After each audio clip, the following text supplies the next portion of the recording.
Jadilah peka secara rohani. Sadarlah dan berjaga-jagalah. Lawanmu, si iblis, berjalan keliling sama seperti singa yang mengaum-aum dan mencari orang yang dapat ditelannya. 1 Petrus 5 ayat 8. Bertahun-tahun yang lalu, ketika mengusir setan dari seorang perempuan terkasih, setan itu mencoba melakukan perlawanan, berkata, "Aku tidak akan keluar, aku bertanggung jawab atas pengangkatan saluran tubanya."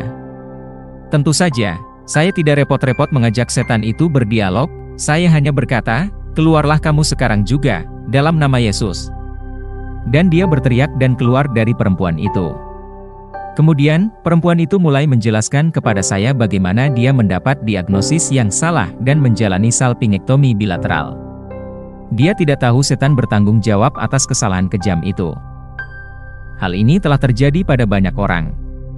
Ada orang-orang yang harus menjalani operasi yang tidak mereka perlukan, bahkan beberapa dari mereka meninggal dalam prosesnya. Banyak rumah sakit bisa menjadi jebakan maut, tempat roh-roh jahat bersarang dan menginspirasi dokter untuk melakukan hal yang salah. Kita hidup di masa konflik dan peperangan rohani yang intens.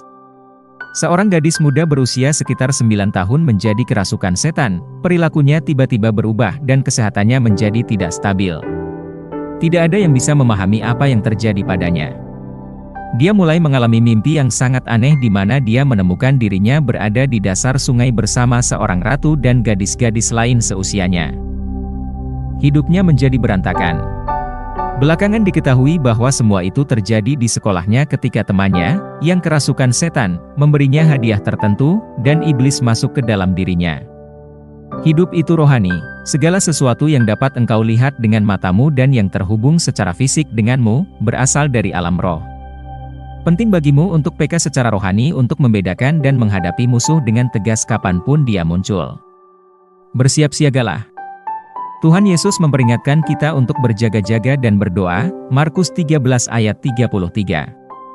Sering-seringlah berbahasa roh, karena ketika engkau berdoa dalam bahasa roh, realitas rohani disingkapkan ke dalam rohmu dan engkau tidak akan mengabaikan tipu muslihat musuh. Engkau akan melihat dan mampu memahami kebenaran nyata mengenai situasi apapun. Puji Tuhan. Mari kita ucapkan pengakuan berikut, aku kuat di dalam Tuhan dan dalam kuat kuasa-Nya.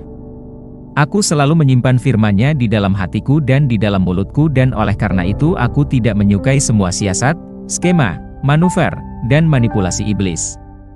Dan ketika aku berbicara dalam bahasa roh, kenyataan rohani disingkapkan ke dalam rohku, dan aku melihat dan berhubungan dengan kebenaran nyata mengenai situasi apapun. Haleluya!